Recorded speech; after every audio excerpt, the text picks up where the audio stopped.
नमस्ते दोस्तों, स्वागत है वाइजर बुक्स पर, जहां एक किताब आपकी पूरी जिंदगी बदल देती है।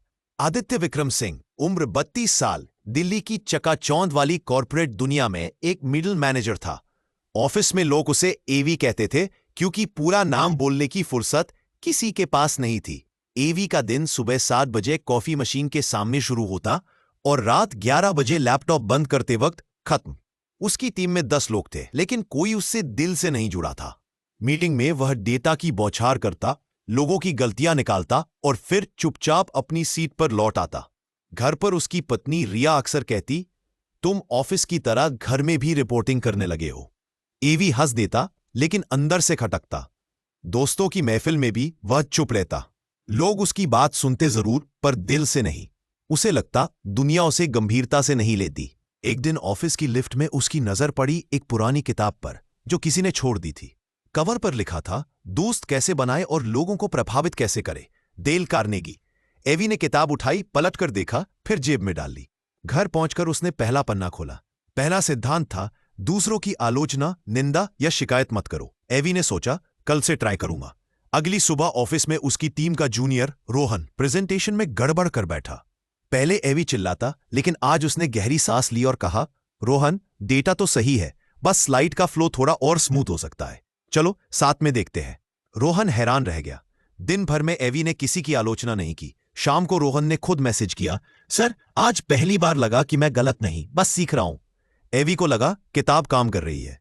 दूसरा सिद्धांत था, ईमानदारी से दूसरों की तारीफ करो।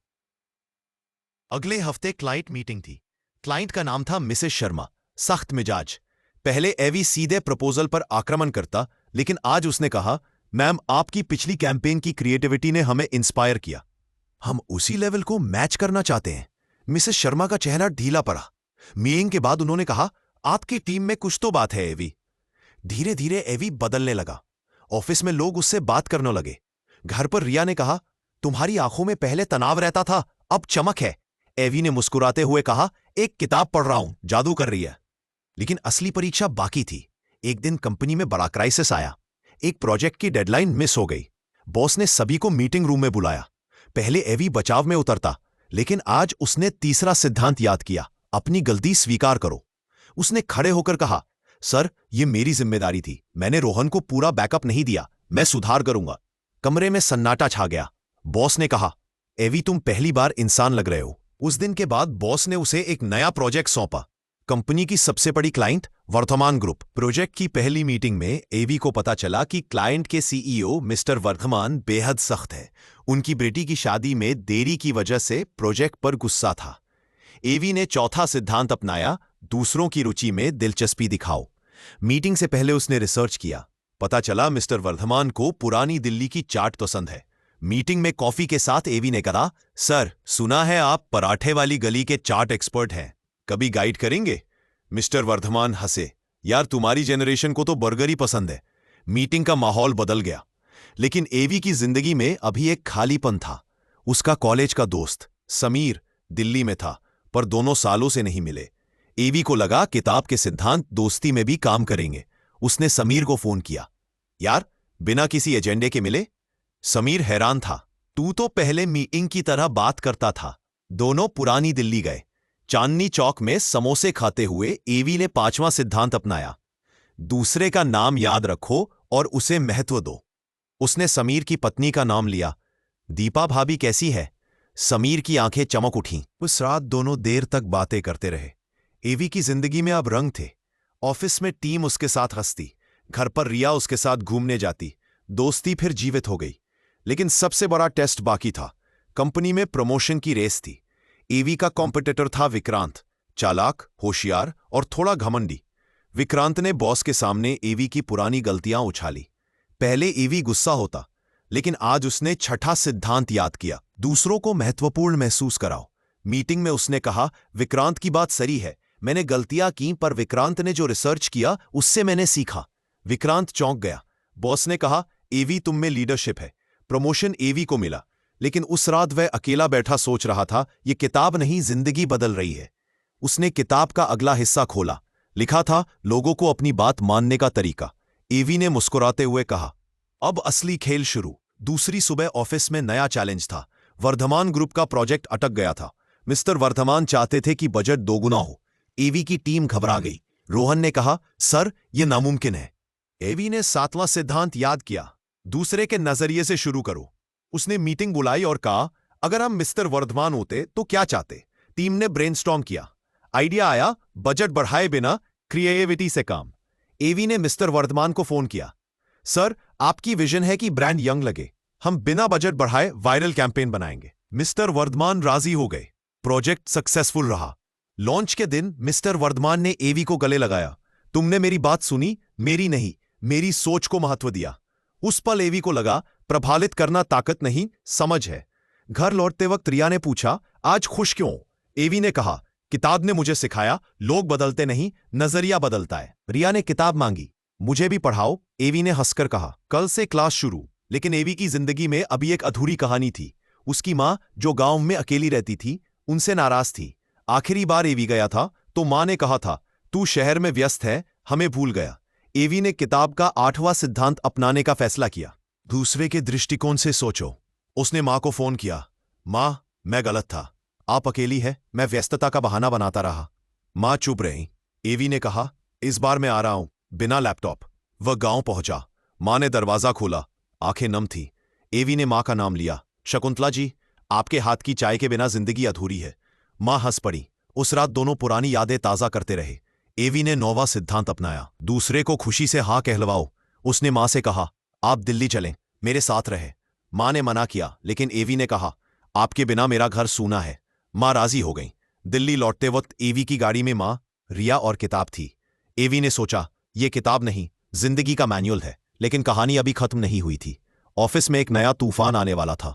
विक्रांत, जो हार मानने वाला नहीं था, एक नया खेल खेलने वाला था। और एवी को किताब का आखिरी सिद्धांत अपनाना था, नेतृत्व की असली कला। एवी की गाड़ी दिल्ली की ट्रैफिक में धीरे धीरे आगे बढ़ रही थी।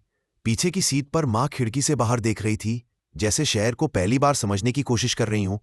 रिया ने एवी का हाथ थामा और फुसफुसाया, तुमने मां को खुश कर दिया। एवी मुस्कुराया, लेकिन उसकी आंखों में एक हल्की सी चिंता थी। ऑफिस का मैसेज आया था, अर्जेंट मीटिंग, कल सुबह 9 बजे। उसे पता था विक्रांत कुछ न कुछ प्लान कर रहा है।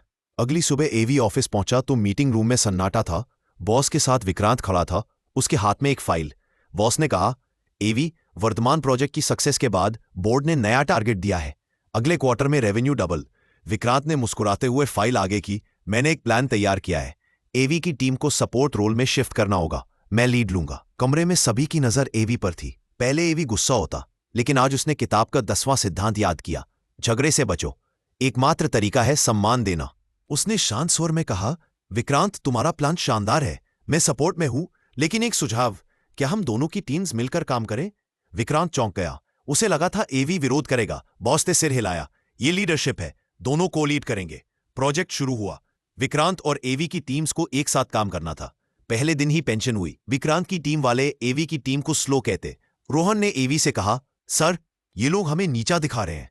एवी ने 11वां सिद्धांत अपनाया, दूसरों को अपनी गलती दिखाने का तरीका है, पहले अपनी गलती स्वीकार करो। उसने दोनों टीम्स को लंच पर बुलाया और कहा, मेरी टीम ने पिछले प्रोजेक्ट में टाइम मैनेजमेंट में गलती की, विक्रांत की टीम का स्पीड हमें सीखना है। विक्रांत की टीम वाले हैरान रह गए। लंच के बाद दोनों टीम्स एक दूसरे के आइडियाज सुनने लगी, लेकिन विक्रांत को यह पसंद नहीं आया। वो चाहता था क्रेडिट अकेले उसका हो। एक रात उसने एवी को मैसेज किया, यार तू इतना अच्छा बनता क्यों है, लोग तुझे पसंद करने लगे हैं। एवी ने 12वां सिद्धांत याद किया, अगर तुम गलत हो तो तुरंत स्वीकार करो। उसने विक्रांत को कॉल किया, विक्रांत मैं जानबूझकर अच्छा नहीं बन रहा, मैं बस सीख रहा हूं, तू मुझसे बेहतर है कई चीजों में। विक्रांत चुप रहा। अगले दिन वो मीटिंग में आया और बोला, एवी की बात सही है, हम साथ में बेहतर करेंगे। ये एवी की पहली जीत थी, बिना लड़ाई के। प्रोजेक्ट आगे बढ़ा। एक दिन क्लाइंट की तरफ से प्रॉब्लम आई। वर्धमान ग्रुप ने कहा, आपका कैंपेन अच्छा है, लेकिन हमारा कॉम्पिटिटर एक नया प्रोडक्ट लॉन्च कर रहा है, हमें कुछ यूनिक चाहिए। टीम घबरा गई। विक्रांत ने कहा, बजट बढ़ाओ। एवी ने 13वां सिद्धांत अपनाया, दूसरों को आइडिया का मालिक बनाओ। उसने टीम मीटिंग बुलाई और कहा, कल सुबह तक हर कोई एक यूनिक आइडिया लाए, बेस्ट आइडिया चुनेगा, उसका नाम कैंपेन में होगा। रात भर टीम जागी। रोहन ने आइडिया दिया, एक एआर फिल्टर जिसमें यूजर खुद को वर्धमान के प्रोडक्ट में देख सके। सबने तारीफ की। अगले दिन क्लाइंट ने कहा, यह तो रेवोल्यूशनरी है। कैंपेन लॉन्च हुआ। सोशल मीडिया पर वायरल हो गया। एक हफ्ते में 10 मिलियन व्यूज। मिस्टर वर्धमान ने एवी और विक्रांत को डिनर पर बुलाया। डिनर में विक्रांत ने कहा, सर, ये रोहन का आइडिया था। मिस्टर वर्धमान ने रोहन को गले लगाया। उस पल एवी को लगा असली प्रभाव तभी होता है जब तुम क्रेडिट छोड़ दो। लेकिन एवी की जिंदगी में अभी एक और मोड़ बाकी था। मां दिल्ली में खुश थी, लेकिन एक दिन उन्होंने कहा, बेटा, मुझे गांव की याद आती है, यहां दोस्त नहीं है। एवी को समझ आया। उसने 14वां सिद्धांत अपनाया, दूसरों की इच्छा को समझो। उसने मां को सोसाइटी की ऑन्टीज से मिलवाया, उनके लिए एक छोटा सा गेट टुगेदर रखा। मां ने कहा, तूने मुझे नया घर दिया। रिया ने एवी से कहा, तुम अब सिर्फ मैनेजर नहीं, इंसान हो। प्रोजेक्ट की सक्सेस के बाद कंपनी में बड़ा सेलिब्रेशन था। बॉस ने एवी को स्टेज पर बुलाया। एवी, तुमने सिखाया कि लीडरशिप क्रेडिट लेना नहीं, देना है। विक्रांत ने स्टेज पर आकर कहा, एवी मेरा मेंटर है। सभी ने तालियां बजाईं, लेकिन एवी की आंखें नम थीं। उसे याद आया, किताब का पहला पन्ना, लोगों को प्रभावित करने का सबसे आसान तरीका है उन्हें पसंद करना। सेलिब्रेशन के बाद एवी घर लौटा। मां ने चाय बनाई, रिया ने केक काटा। एवी ने किताब का आखिरी पन्ना खोला। लिखा था, स्माइल करो। उसने मुस्कुराते हुए किताब बंद की और सोचा, यह जर्नी खत्म नहीं हुई। अब उसे यह सिद्धांत अपने बेटे को सिखाना था, जो अभी 2 साल का था। अगली सुबह एवी पार्क में बेटे के साथ खेल रहा था। बेटा गिरा तो एवी ने चिल्लाने की बजाय कहा, अरे चैंपियन, फिर से ट्राई करो।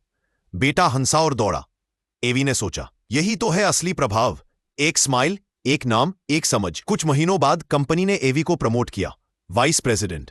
लेकिन उसके लिए यह टाइटल नहीं, जिम्मेदारी थी। उसने अपनी पहली स्पीच में कहा, मैंने एक किताब से सीखा, लोग तुम्हें इसलिए फॉलो करते हैं क्योंकि तुम उन्हें महत्व देते हो। विक्रांत उसकी टीम में था, रोहन उसका राइट हैंड।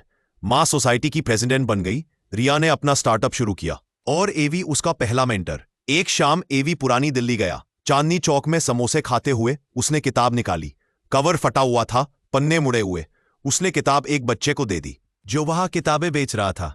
बच्चे ने पूछा, अंकल, ये क्या है? एवी ने कहा, यह जादू है, पढ़ोगे तो जिंदगी बदल जाएगी।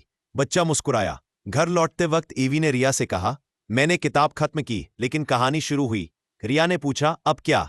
एवी ने कहा, अब हर दिन एक नया सिद्धांत जीना है। और इस तरह आदित्य विक्रम सिंह, जो कभी एवी था, अब आदित्य भाई बन गया।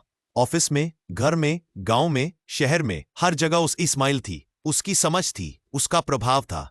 किताब खत्म हो गई, लेकिन जिंदगी का मैनुअल अभी चल रहा था। दोस्तों, अभी अभी आपने आदित्य विक्रम सिंह की पूरी जर्नी सुनी। एक ऐसा इंसान जो ऑफिस में अकेला था, घर में दूरियां थी और दोस्ती सालों पुरानी हो चुकी थी। लेकिन एक पुरानी किताब ने उसे सिखाया कि असली ताकत गुस्से में नहीं, समझ में है। क्रेडिट लेने में नहीं, देने में है। और स्माइल मेरे। आज एवी सिर्फ वाइस प्रेसिडेंट नहीं, बल्कि हर दिल का दोस्त है। बस आपके बात। अभी इसी सेकंड में फोन उठाओ और एक इंसान को मैसेज करो, तुम्हारी वो बात आज भी याद है, थैंक यू। फिर नीचे कमेंट में लिखो, मैंने आज किसे स्माइल दी।